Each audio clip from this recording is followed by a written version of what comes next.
everybody, welcome back to K17 Reactions. I'm your host Jimmy, and tonight I'm going to go the comedy route again. Try to play something, put a little smile on somebody's face, including my own. And tonight I'm going with some classic comedy, and that is the comedy of Jeff Foxworthy.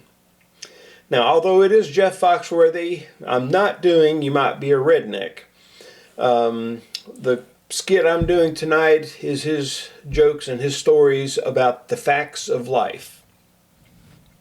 So that's what it's going to be about. I hope and I really believe that you will enjoy this.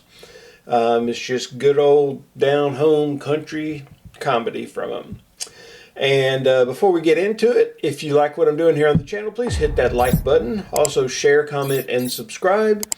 All those things would be greatly appreciated. So without further ado, let's get into Jeff Foxworthy and the facts of life.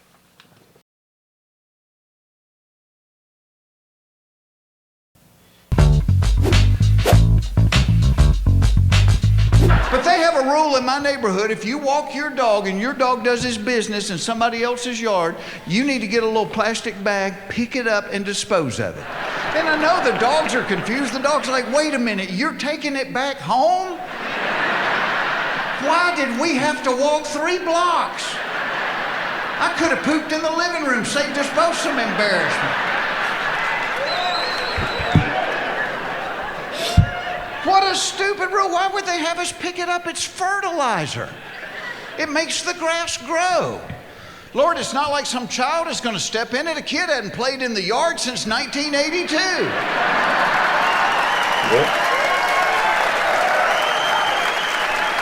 You know what's sad? We have an entire generation that has no idea how to get dog poop off the bottom of their shoe. But when I was growing up, we played in the yard every day, and every day somebody stepped in dog poop.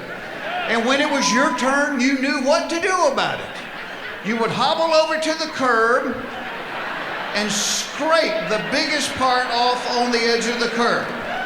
Then you would find a puddle and you would swirl the bottom of your shoe around in the puddle. Then limp over to the grass and do the brush stroke back and forth.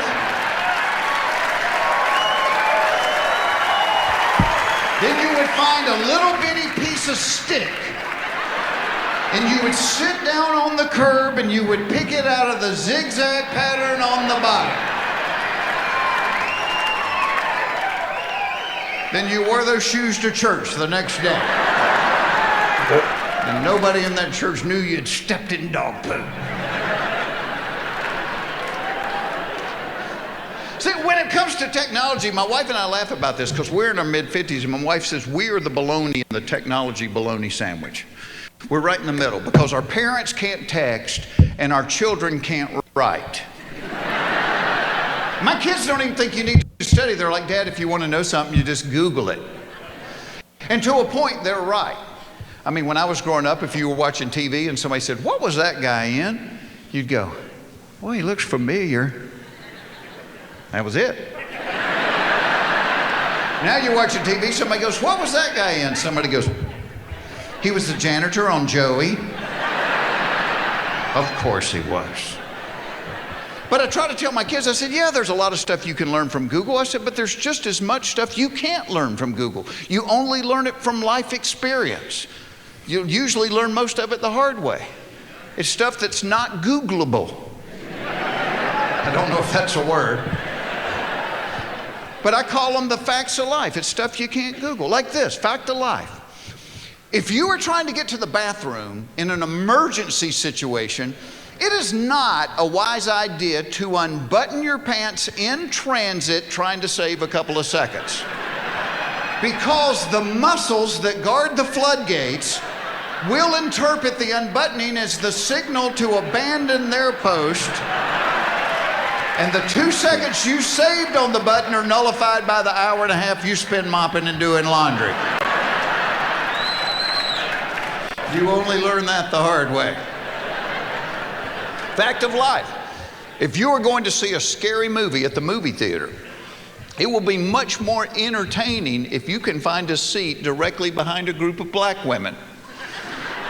Because not only will you get the scary movie, you will also get their running commentary of the scary movie. Oh, look at this. She running around in her panties like that. Girl, put some drawers on. And put that hair up before he snatched that weave out your head. Now, can you see this girlfriend? She going back in the house. No, she going down to the basement. Girl, get your shit and get out there now. Fact of life, women always have more questions than men have answers to. Great example of this. 6, 7 months ago, I get a text one day. The text says, please pray for Tom. He was in a bad wreck. I walk into the kitchen where my wife is. I said, hey, I just got a text that said, please pray for Tom. He was in a bad wreck. She said, was he driving? I said, I don't know. I just got a text that said, please pray for Tom. He was in a bad wreck. Were Carol and the kids in the car with him? I don't know. I just got a text that said, please pray for Tom. He was in a bad wreck. Were the people in the other car hurt? I don't know. I just got a text that said, please pray for Tom. He was in a bad wreck.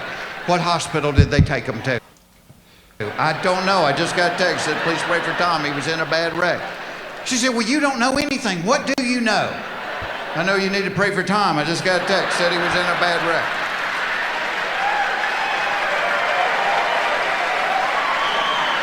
That's all I got. I ain't holding anything back. That's it.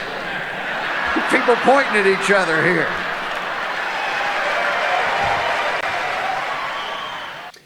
Jeff Foxworthy, and I can tell you that he was right on all the things that he talked about there.